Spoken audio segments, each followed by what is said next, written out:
이제 다 같이 일어나셔서 임재 찬양하시고 9월 첫주 주일날 예배를 하나님께 올려드리겠습니다.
조용한 기도를 하나님께 드리겠습니다.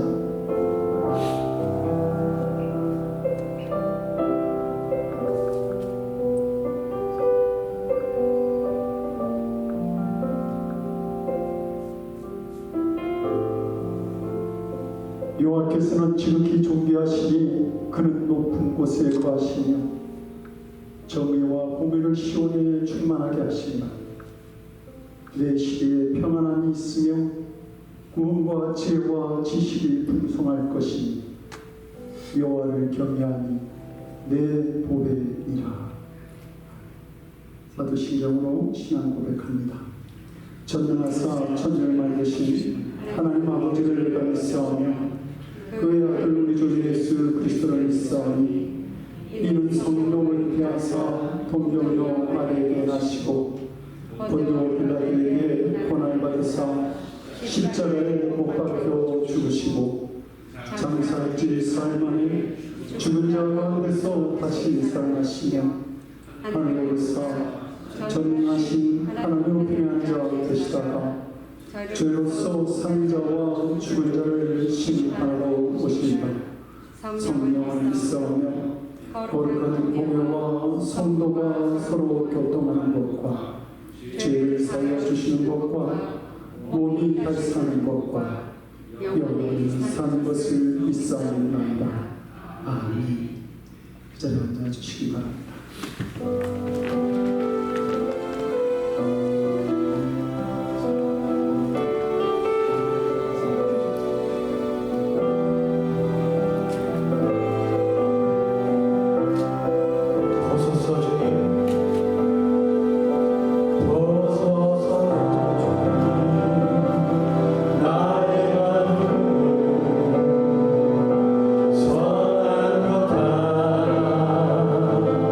없으니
주님을 찬양합니다. 우리에게 모두 허락한 어려움과 아픔들이 오늘 주님의 손을 만지고 물 가운데 불 가운데를 지날지라도 주의 손이 나의 손을 붙잡으며 내가 일어서며 주와 함께 날아오겠습니다. 이 상한 마음을 들릴지라도 나의 외로움을 주님 앞에 드릴지라도 주님 나에게를 아시오니 나의 손을 잡아주시고 내가 정금같이 나가기 원합니다. 함께 기도하며 나가겠습니다. 주님 고맙고 감사합니다. 어려운 가운데 처할 때에 외로울 때도 고난 가운데 주님 우리에게 모두에게 허락한 이 어려움들이 나에게만 피해가게 해달라지 마시고 오늘 이 시간 그 어려움들을 주님 손 붙잡고 넘어가게 하시옵소서. 험곡에 가도 사막 가운데 지날지라도 주님의 손이 날 붙잡고 있음을 내가 고백하며 그 손에 능력을 경험하며 나가게 하시옵소서. 기도하며 낙심하지 않을 것은 주의 손이 나와 함께 아니라 고백할 때 하나님의 능력으로 우리 삶 가운데 이루어질 줄 믿사오니 주여 우리를 치유하고 위로하고 다스려 주시옵소서.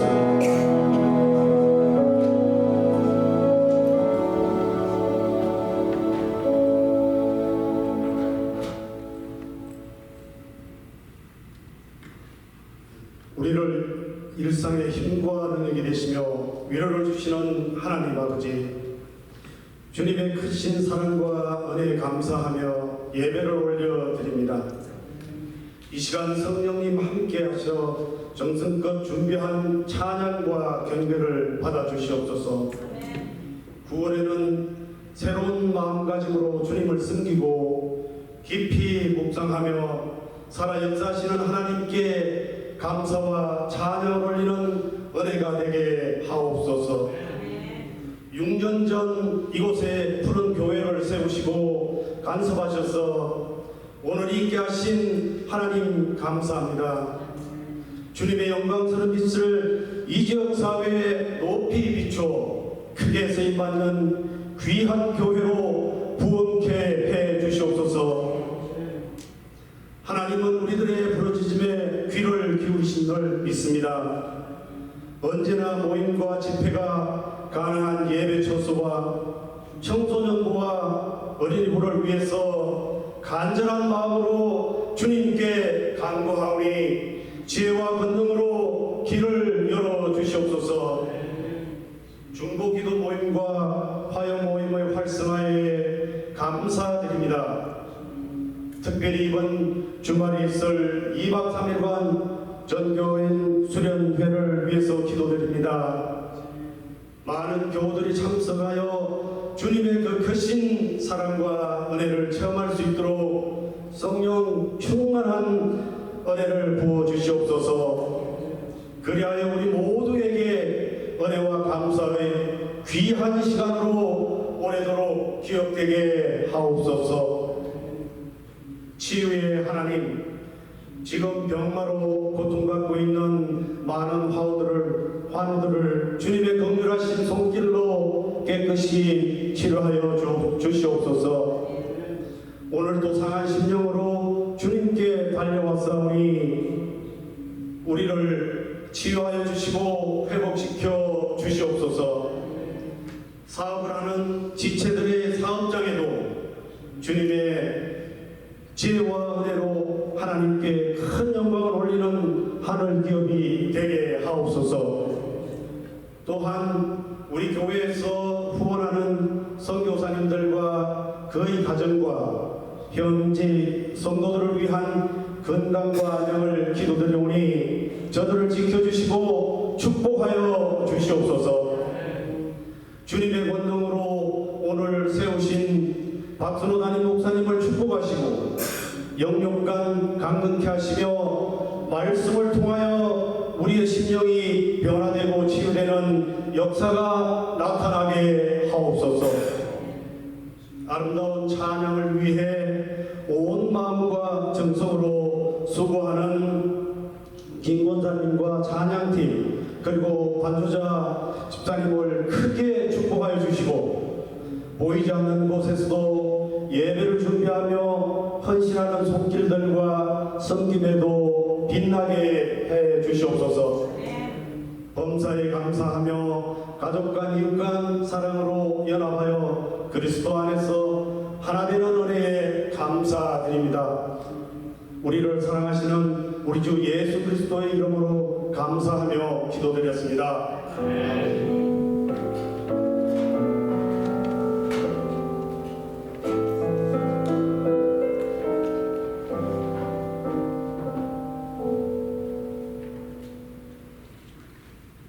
오늘 우리에게 주신 하나님 말씀 보겠습니다. 사사기 6장 11절에서 18절까지 말씀입니다. 사사기 6장 11절에서 18절까지의 말씀 나누어서 교독하고요. 18절은 합독하도록 하겠습니다.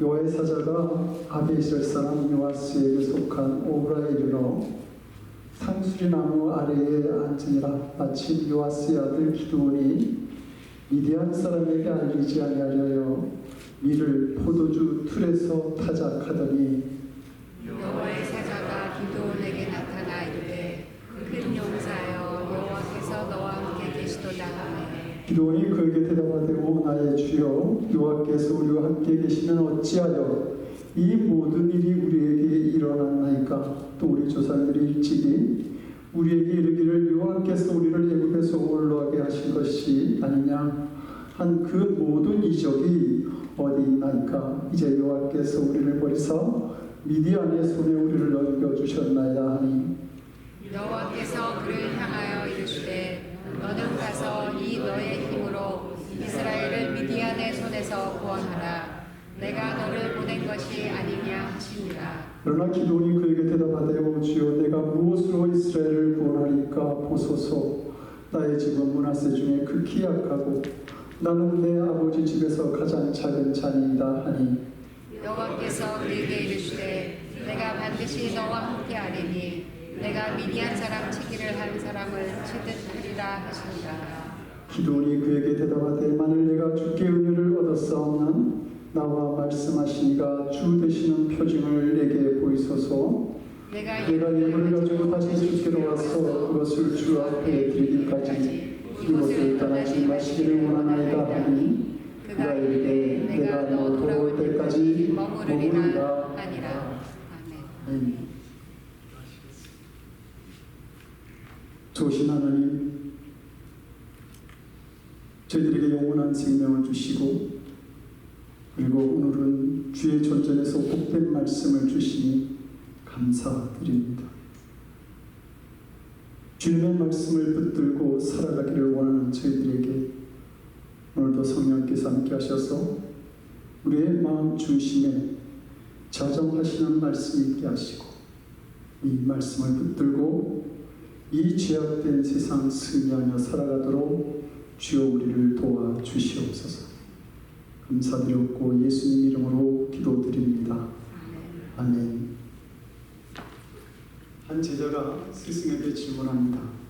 스승님, 오랜 세월 동안 수련을 하였지만 아직도 인간의 진정한 가치를 잘 모르겠습니다. 그러자 스승은 그 제자에게 번쩍이는 보석 한 개를 보여주면서 말합니다. 시장에 가서 이 보석의 값을 알아보거라. 단 어떤 값을 부르든지 간에 이 보석은 팔지 말아라. 제자는 제일 먼저 과일 가게에 들렸습니다. 그는 보석을 과일 가게 주인에게 보여주며 묻습니다. 이 보석에 대한 대가로 나에게 무엇을 주시겠습니까? 과일, 사과 2개요. 그리고 그 다음 야채 가게로 가서 이 제자가 똑같이 묻습니다. 예, 배추 2포기요. 제자는 이번에 대장간으로 갔습니다. 대장장이는 꽤 많은 돈을 주겠다고 대답합니다. 제자는 몇 군데 더 돌아다니다가 한 보족상에 들리게 됩니다. 보석상 주인은 그 보석을 이리저리 이렇게 살펴보더니 이렇게 말합니다. 이 보석 도대체 어디서 났습니까? 이 보석은 돈으로 계산할 수 없는 어마어마한 가치를 지닌 물건입니다. 제자는 보석을 가지고 스승에게로 돌아왔습니다. 그리고 일어났던 일들을 설명하죠. 그러자 스승이 말합니다. 인간의 진정한 가치라고 하는 것은 어떤 사람에게는 사과 2개, 어떤 사람에게는 배추 2포기, 어떤 사람에게는 얼마만의 가치를 가진 돈으로 그렇게 생각할 수도 있지만, 그러나 어떤 사람에게는 돈으로 환산할 수 없는 아주 고귀한 존재가 될 수도 있느니라. 그리고 그 모든 것은 그 사람이 자신을 어떻게 생각하느냐에 따라 달려있는 것이다 라고 대답합니다. 그렇습니다. 사람은 자신을 어떻게 인식하느냐에 따라서 인생이 달라집니다. 만일 스스로 실패자다, 그러면 실패자의 삶을 살아가게 됩니다. 반면에 스스로 자기 자신을 나는 어떤 보석과도 바꿀 수 없는 존귀한 존재야, 고귀한 존재라고 생각하며 살아가게 되면 보석 같은 삶을 살아가게 되는 것이죠. 다윗은 시편 139편 14절에서 내가 주께 감사함은 나를 지으시니 심히 기묘하시니라. 주께서 하신 일이 기함을 내 영혼이 잘 아나이다 라고 고백합니다. 성도 여러분, 다윗의 위대한 삶이라고 하는 것은 이 고백에서 나온 것입니다. 자신이 측정할 수 없는 가치를 지닌 존재임을 알게 되면서 자신의 인생을 바꾸고 한 나라의 역사를 바꾸는 위대한 삶을 살아가게 되었던 것입니다. 여러분, 하나님은 우리 역시 신묘막측하게 지으시고 우리를 위해서 기이한 일을 행하시는 분입니다. 왜냐하면 하나님 앞에 있는 우리는 존귀한 존재이기 때문입니다. 이사야서 43장 4절을 보게 되면 하나님은 내가 내 눈에 보배롭고 존귀하며 내가 너를 사랑하였은즉 이라고 말씀합니다. 우리 하나님의 눈에 우리는 보배롭고 존귀하고 사랑스러운 존재인 것입니다. 스가랴서 9장 16절은 하나님의 눈에 비친 그 우리의 모습에 대해서 왕관의 보석 같다라고 말씀합니다. 왕관도 귀한 것이죠. 그런데 하나님은 왕관 중에서도 가장 반짝이는 찬란하게 빛나는 보석처럼 우리를 귀하고 존귀하게 보신다는 말씀입니다. 여러분, 우리의 가치, 나의 가치라고 하는 것은 내가 가진 인물, 세상 학벌 혹은 재산이나 능력으로 평가되는 것이 아닙니다. 부모님이 보시는 눈이나 직장 상사의 눈으로 평가되는 것도 아닌 것이죠. 우리의 가치는 하나님의 보시는 눈으로 평가되어지는 것입니다. 왜냐하면 하나님만이 진리이시기 때문인 것이죠. 그런데 하나님께서 나를 위해서 하나밖에 없는 독생자를 십자가에 못 박으셨으니 우리는 얼마나 존귀한 존재이겠습니까? 그래서 성경은 우리를 놀라운 하나님의 작품이다 라고 말씀하는 것입니다. 내가 참으로 귀한 존재이구나, 가치 있는 존재이구나, 그렇게 스스로를 볼 줄 알아야 합니다. 오늘 본문의 주인공은 기드온입니다. 그는 밀 농사를 짓는 평범한 농부였습니다. 하나님께서는 이 기드온을 택하셨고 천사를 보내서 말씀하시죠. 큰 용사여, 여호와께서 너와 함께 가시느니라. 하나님의 천사는 기도를 만나자마자 다짜고짜 큰 용사라고 그렇게 불렀습니다. 이때 기도원이 얼마나 놀랐겠습니까? 왜냐하면 그런 자신을 한 번도 큰 용사라고 생각해 본 적이 없었기 때문입니다. 인간적인 시각으로 볼 때에 기도원에게 큰 용사라고 하는 말은 정말 어울리지 않았습니다. 그는 용사가 아니라 농부였고 그것도 겁이 많은 농부였습니다. 우리가 11절을 보게 되면 마침 요아스의 아들 기도원이 미디안 사람에게 알리지 아니하여 밀을 포도주 틀에서 타작했다. 그렇게 말씀하고 있습니다. 타작이라고 하는 것은 넓은 마당 같은 곳에서 해야 되는 것이죠. 그런데 왜 기도원은 포도주 죽을 차는 그 포도주 틀에서 지금 타작을 하고 있는지 두려워서 그랬습니다. 매년 파종할 때가 되면 미디안 사람들이 몰려와서 그 파종한 밭을 쑥대밭으로 만들어 놓고 갈 뿐 아니라 어렵게 농사를 지었다고 할지라도 추수할 때에 무더기로 몰려와서 그 추수한 곡식을 다 빼앗아 가곤 했던 것이죠. 그래서 이 기도는 그들에게 추수한 곡식을 빼앗길까 봐 몰래 숨어서 타작을 했던 겁니다. 하나님께서 기도원에게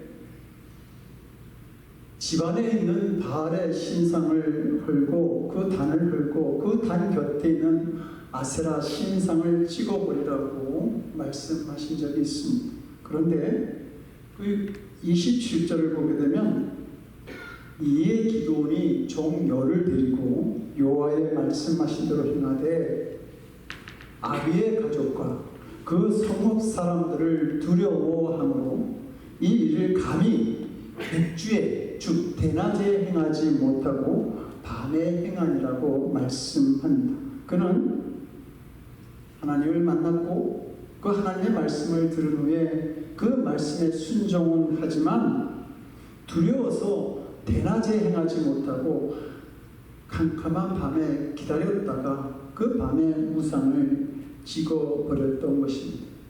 기도는 이렇게 겁이 많은 사람이었습니다. 기도는 분명히 용사가 아니었고 더구나 큰 용사는 더욱 아니었던 것이죠. 그런데 하나님께서는 이 기도를 부르실 때에 이 겁쟁이 농부야 라고 부르시지 아니하시고 큰 용사여라고 부르셨다는 사실입니다. 그리고 미디안의 손으로부터 이스라엘을 구원할 사사로 그를 세우셨습니다. 무엇을 말하는 겁니까? 하나님께서 보시는 것과 우리가 보는 것은 다르다라고 하는 사실입니다. 예수님의 제자들을 보십시오. 솔직히 그들이 예수님의 제자로서의 사명을 감당할 만한 자질은 없었습니다. 그런데 요한복음 1장 42절을 보게 되면 베드로를 처음 만났을 때에 예수님은 그 베드로에게 이렇게 말씀합니다. 내가 요한의 아들 시몬이 장차 게바라 하리라.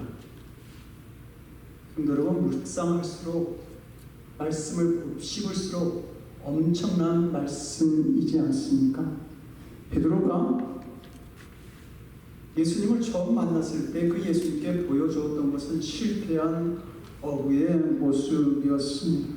그러나 예수님은 그를 믿음의 반석이라고 불러주셨고 베드로는 이 말씀대로 로마의 극심한 박해도 굴하지 아니하고 거꾸로 십자가에 매달려 죽기까지 게바와 같은 믿음, 자신의 사명을 감당하고 복음을 전했습니다. 그러므로 사랑하는 성도 여러분, 여러분들은 여러분들 자신에 대해서 섣부른 결론을 내지 마십시오. 하나님께서 여러분을 어떻게 보시느냐를 먼저 알아야 합니다. 하나님께서는 사람의 눈에 별로 가망이 없어 보이는 그런 사람을 택하여 쓰셨던 일이 너무도 많이 있습니다.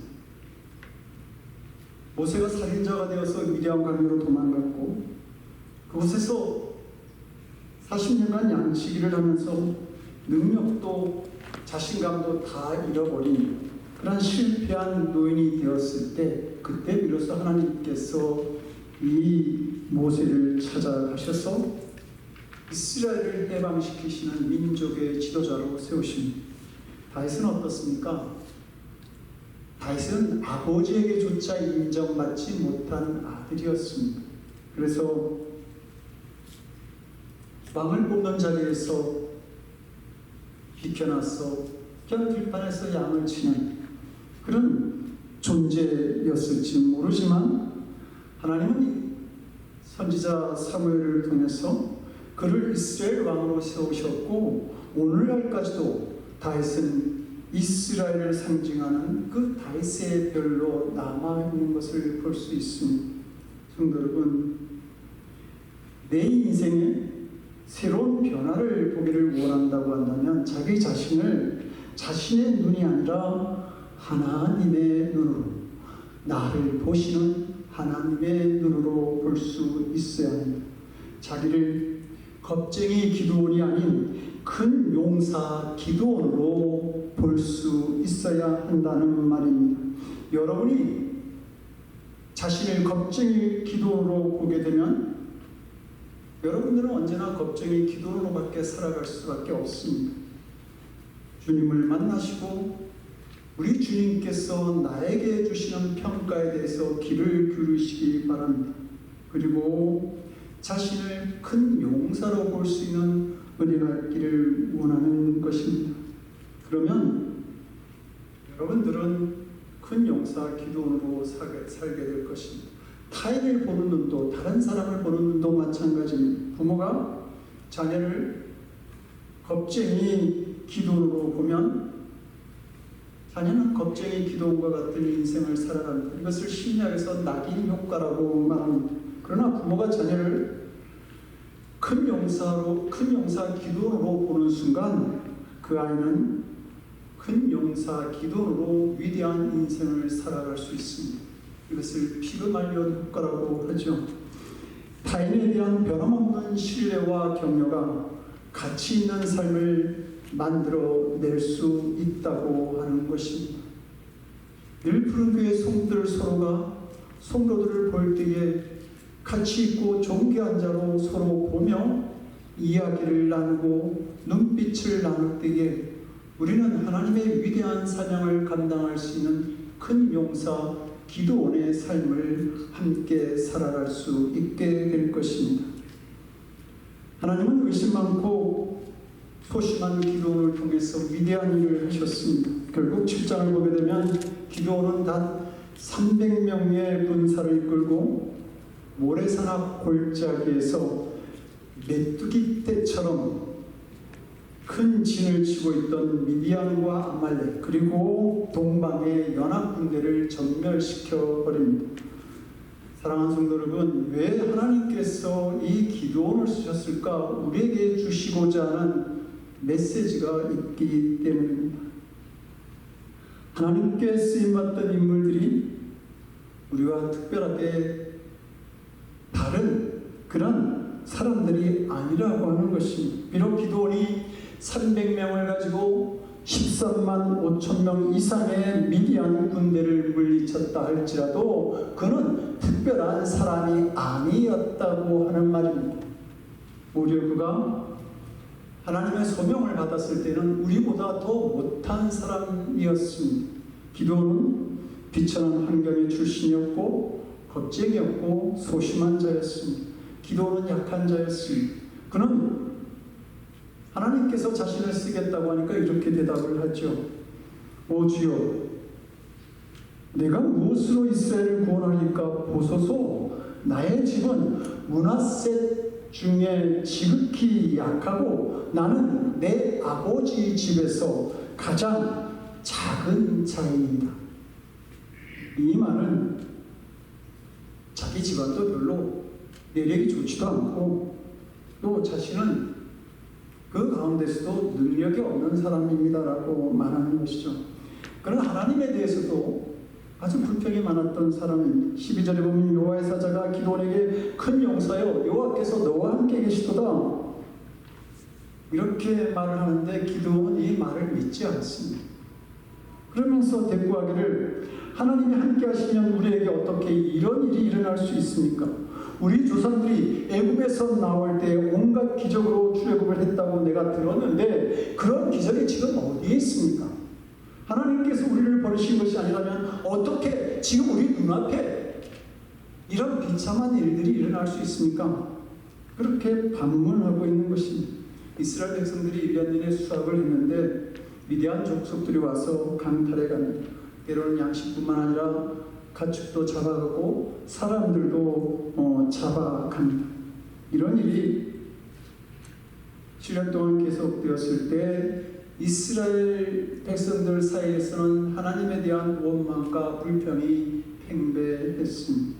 그러나 하나님께서 함께 하시겠다고 하는 약속을 직접 들었던 이 기드온이 하나님의 역사에 대해서 불평과 원망을 드러내는 일은 믿음에 합당한 자세라고 할 수는 없을 것입니다. 왜 이런 일이 우리에게 일어났는지 그가 믿음의 눈으로 먼저 살펴볼 줄 알아야 했던 것이죠. 그런데 하나님께서는 이렇게 불평만 할 줄 알았지 겁쟁이였고 집안도 좋지 않았던 기드온, 그 무능력한 기드온을 큰 용사로 부르셨다고 하는 사실이죠. 그리고 그에게 놀라운 승리를 허락해 주십니다. 여기도 마찬가지입니다. 하나님께서 크게 쓰시는 교회는 어려운 여건에 있는 교회들을 쓰셔서 들어서 쓰시는 경우가 많이 있습니다. 통계를 보면 큰 교회보다 작은 교회가 전도를 훨씬 많이 한다고 합니다. 우리 교회는 교회 규모에 비하면 아주 많은 또 선교 현장을 우리가 기도하고 후원하고 있는 것을 보게 됩니다. 그런 점에서 보면 우리 교회도 참으로 가능성이 많은 교회다라고 생각할 수 있습니다. 제임스 어그레이라는 사람이 쓴 날고 싶지 않은 독수리라는 책에 나오는 내용입니다. 한 남자가 새를 잡으러 산에 갔다가 가시덤불에 걸려있는 새끼 독수리를 발견하게 됩니다. 그리고 그 독수리를 집으로 데리고 와서 닭과 오리가 있는 우리 안에 넣어두고 같이 키웠습니다. 새끼 독수리는 그 안에서 모이를 먹고 물을 마시며 다른 동물들과 똑같이 살았습니다. 세월이 흘렀고 아기 독수리는 점점 성장해서 엄청나게 큰 날개를 가진 어른 독수리가 되었습니다. 그러나 이 독수리는 날지 못하는 닭처럼 무리에서 살아갑니다. 그러던 어느 날 우연한 기회에 이 독수리의 모습을 본 동물학자가 이 새를 다시 날게 하고 싶어졌습니다. 그러나 아무리 해도 이 독수리가 날지를 않는 것입니다. 그 독수리의 몸속에는 독수리가 아닌 독수리의 정신이 아닌 닭의 정신, 닭의 정체성이 들어가 있었기 때문입니다. 어느 날 그 학자는 닭에 대해서 날지 못하는 이 독수리를 데리고 높은 절벽으로 올라갑니다. 그리고 독수리를 하늘 높이 던져버렸습니다. 하늘로 던져진 독수리는 한참 동안 날지도 못하고 그냥 무기력하게 떨어지고 맙니다. 동물학자는 낙심이 되었습니다. 저렇게 큰 날개를 가진 덩치 큰 독수리가 날지도 못하고 그냥 그대로 떨어지다니. 학자는 날지도 못하고 떨어지고 있는 그 독수리를 안타깝게 지켜보고 있었는데 갑자기 그의 눈앞에서 신기한 일이 벌어졌습니다. 땅바닥을 향해서 떨어지던 독수리가 여러 번 날갯짓을 위아래로 하더니 마침내 힘차게 날개짓을 하면서 하늘 높이 날아 올라가는 것입니다. 여러분, 하나님이 보시는 것과 내가 보는 것은 다릅니다. 하나님이 생각하시는 것과 내가 생각하는 것은 다르다고 하는 말입니다. 이것 하나를 성도 여러분 분명하게 명심하시기 바랍니다. 그래야 쓸데없이 낙심하거나 포기하지 않을 뿐더러 믿음도 잃지 않게 됩니다.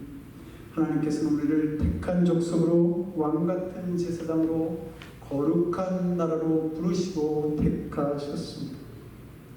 하늘과 땅에 있는 모든 권세를 가지신 주님께서 지금도 우리에게 우리와 성령으로 함께 하시며 동행하고 계십니다.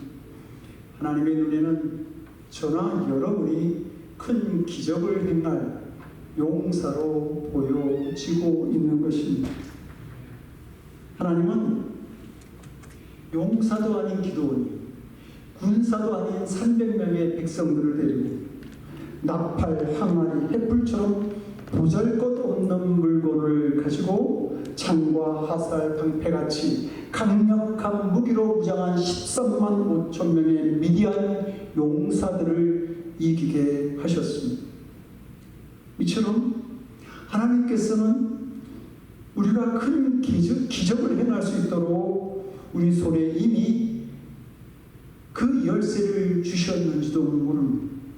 그런데 우리는 그 열쇠가 너무 초라하게 보여서 그것을 보지 못하거나 찾지도 못하고 있는지 모르겠습니다.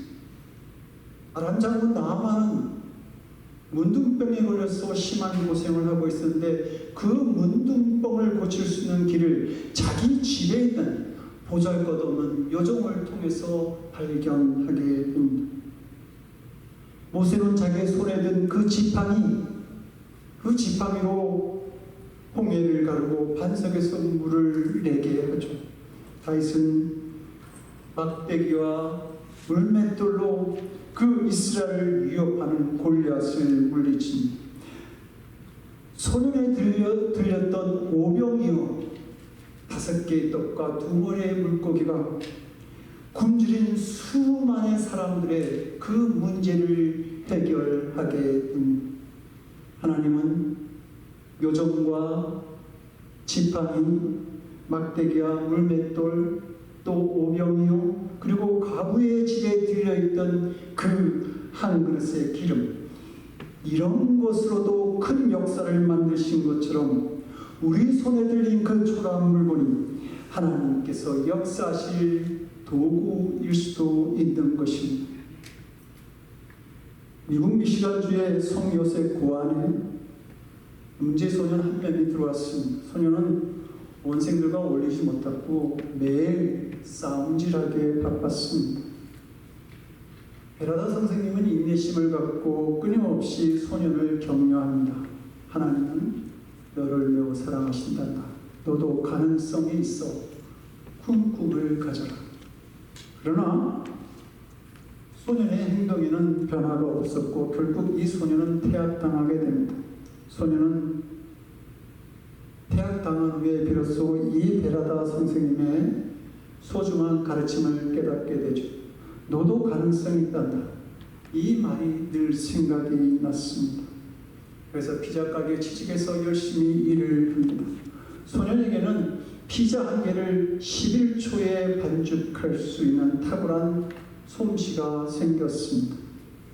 그의 머릿속은 베라다 선생님이 심어준 큰 꿈으로 가득 찼습니다. 하나님이 함께 하시면 가능성이 있어. 큰 꿈을 가져라. 소년은 자신의 꿈을 실현시키기 위해 피자 회사를 설립합니다. 이 회사가 바로 미국에서 2번째로 큰 도미노 피자입니다. 이 고아 소년의 이름은 토머스입니다. 그는 피자 사업을 통해서 벌어들인 돈으로 미국 프로야구 명문구단인 디트로이트 구단을 운영하고 있고 수많은 청소년들에게 희망을 주는 장학금을 지급합니다. 하나님은 가문도 좋지 않고 능력도 없으며 거기에다 겁쟁이였던 기도를 큰 용사로 부르신 것처럼 우리 안에 숨겨진 우리의 가치를 아시고 하나님은 인정해 주시는 분입니다. 그러므로 하나님께서 인정하는 그 축복의 사람답게 생각하며 일하시기 바랍니다. 힘들고 어려운 일을 만날지라도 하나님의 사람답게 생각하며 말하시기 바랍니다. 어떤 도움이나 사명을 요청받을 때에 우리 입에서 어려워요, 안 돼요, 못하겠어요 라고 이런 말이 쉽게 나오지 않기를 바랍니다. 하나님께서 보시는 나는 모든 것을 할 수 있는 큰 용사이기 때문입니다. 기도하시겠습니다. 우리를 사랑하시는 하나님, 참으로 부족한 우리일지라도 큰 용사로 우리를 보시고 큰 사명을 맡기시니 진정 감사드립니다. 하나님께서 나를 존귀하게 보시는 것처럼 내가 내 스스로를 가치 있는 존재임을 깨닫게 하시고 정말 가치 있는 삶을, 존귀한 삶을 살아가는 우리들이 될 수 있도록 주님 우리에게 능력과 은총을 허락하여 주시옵소서. 감사드리고 우리 주 예수 그리스도를 받들어 간절히 기도드리옵나이다. 아멘. 다 같이 찬송 393장 찬송하시고 3절 찬양하실 때 일어나서 찬양하겠습니다.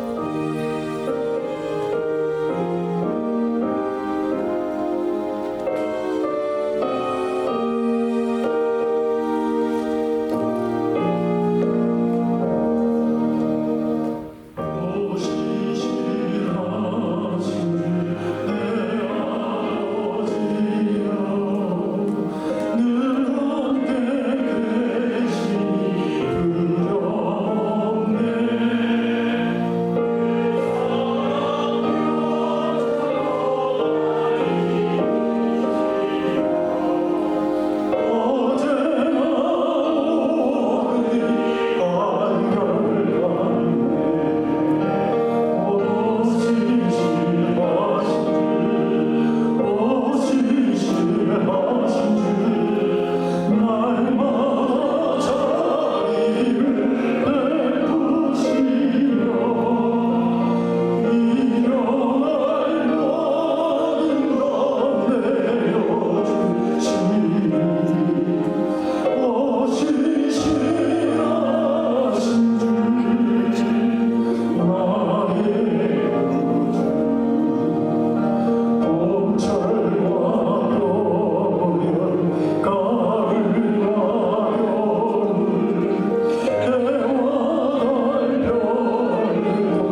살아갈 동안에도 우리의 필요를 따라 언제나 충만하게 귀한 정 허락하시니 하나님 진실로 감사를 드립니다. 아버지 하나님, 저희들이 주님 주신 귀하신 은혜 깨닫고 감사하며 이 자리에 우리가 가진 것 드립니다. 감사의 믿음으로 11조로 주일 예물로 선교 헌금으로 하나님 아버지 각각 자신에게 주신 은혜대로 드린 물질들 기쁘게 받아 주시옵시고 하나님께서 귀하신 역사를 나타내는 곳에 마음껏 사용되어지도록 주님 역사하여 주시옵소서. 이 물질을 드릴 줄 아는 믿음을 가진 사랑하는 성도들 하나님 귀하게 여기시고 저들이 하나님의 귀하신 영광을 위해서 구하는 것마다 하나님 충만하게 흔들어 넘치도록 채워 역사하여 주시옵소서. 감사드렸고 우리 주 예수 그리스도를 받들어 간절히 기도드렸나이다. 아멘. 자리에 앉아 주시기 바랍니다. 교회 소식 알려드리겠습니다. 교회 소식 알리기 전에 오늘 주의 교회를 방문해 주신 여러분들이 계십니다. 우리 다 소개를 마치고 나서 인사하실 때 우리가 박수로 함께 환영하실 텐데요. 우리 먼저 김정희 권사님 제일 뒤에 앉아 계십니다. 네, 김정희 권사님 같이 예배드리게 돼서 너무 감사하고요. 그 다음에 우리 양준혁 목사님, 야구선수 양준혁인 줄 알았습니다. 우리 양준혁 목사님 네 분 전 하시엔대학교에서 청년 담당으로 수고하신 목사님이신 줄로 말씀을 많이 들었는데 또 오늘 예배 중에 뵙게 돼서 얼마나 감사한지 모르겠습니다. 그리고 우리 정기성, 김희정 권사님 네 분 멀리 베트남에서 이렇게 또 오셔서 함께 예배 참석해 주셨습니다. 장성덕 권사님 또 걱정되시고 또 아들 제이슨 또 보고 싶으셔서 이렇게 오신 줄 압니다. 계시는 동안 좋은 일정 여정 잘 마치시고 돌아가시기 바랍니다. 지금 소개한 우리 세 팀, 우리 김정일 권사님, 정기성, 김희정 권사님 네 분, 양준영 목사님 네 분 잠시 일어나서 인사해 주시면 저희 교인들이 박수로 기쁘게 환영하겠습니다. 감사합니다. 반갑습니다. 그리고 오늘 우리 김재곤 집사님이 기도 중에 이렇게 말씀하신 것처럼 우리 교우분들 중에 아파서 오늘 예배에 참석하지 못하신 분들도 있고요. 지금 불편한 몸으로 또 참석하신 우리 교우들도 있습니다. 여러분 우리 교우들 건강을 위해서 한 주 동안 기도해 주시기 바랍니다. 종교 수련에 대해서 광고를 드립니다. 금주 금요일 오후 4시부터 저희들이 등록을 받고요. 7시에 개회 예배가 시작되어집니다. 그리고 이 수련회 기간 동안 예배가 있고요. 그 다음에 가정에 대한 강의가 있고요. 그 다음에 조수어트리로 별도로 가고 또 샌하신톤 산에 올라가서 우리가 점심도 같이 하고 트레킹도 하고 또 라인 댄스도 하고 또 우리 영화도 보고 수영장에서 같이 놀이도 하고 이런 다양한 순서가 준비되어 있습니다. 이 수련회가 잘 진행되어지고 아름다운 교제가 이루어질 수 있도록 성도 여러분들 기도로 준비해 주시고 또 사랑하는 성도들 또 초대해 주셔서 함께 우리가 교제를 나누는 그러한 시간 될 수 있도록 그렇게 노력해 주시기 바랍니다. 그리고 9월 생일 맞이한 우리 성도님들 축하드립니다. 우리 문성철 목사님과 김재곤 집사님 9월 생일 맞이하셨는데 진심으로 축하드립니다. 점심 식사 후에 우리 수련회 준비를 위한 최종 점검을 위한 리더그룹 회의가 모임이 있습니다. 금주 기도과정 우리 김성문, 김정혜 권사님 가정, 아연이, 자연이, 혜연이를 위해서도 딸들을 위해서 기도해 주시고 기업 RH DDQ2 함께 기도해 주시기 바랍니다. 다른 특별한 광고 없으시면 다 같이 일어나셔서 주기도문 찬양과 축도로 예배 마치겠습니다.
이제는 우리를 이 세상에서 가장 귀한 존재로 가치 있는 자로 만드시기 위해서 우리를 위해 자신의 생명을 허락하신 우리 주 예수 그리스도의 크신 명, 누구도 알아볼 수 없는 우리의 가치를 보시고 가장 귀한 존재로 인정해 주시는 아버지 하나님의 극진하신 사랑하심과 무너지는 자존감과 우울감에 힘든 삶을 살아가는 우리들에게 찾아오셔서 하나님의 자녀된 은총을 깨닫게 하시고 능력 있는 삶을 살아가게 하시는 성령님의 감화감동 우리 안에 교통하시고 역사하시는 놀라우신 은총, 주님께서 인정해 주시니 존귀한 자의 삶을 살아가겠노라고 결단하며 세상을 향해 나아가는 사랑하는 성도들 머리, 저들의 삶과 가정과 일터와 드리는 기도니, 그리고 복음 사역을 함께 감당하는 선교사님들 위해 지금부터 영원토록 함께 하옵시기를 간절히 축원드리옵나이다.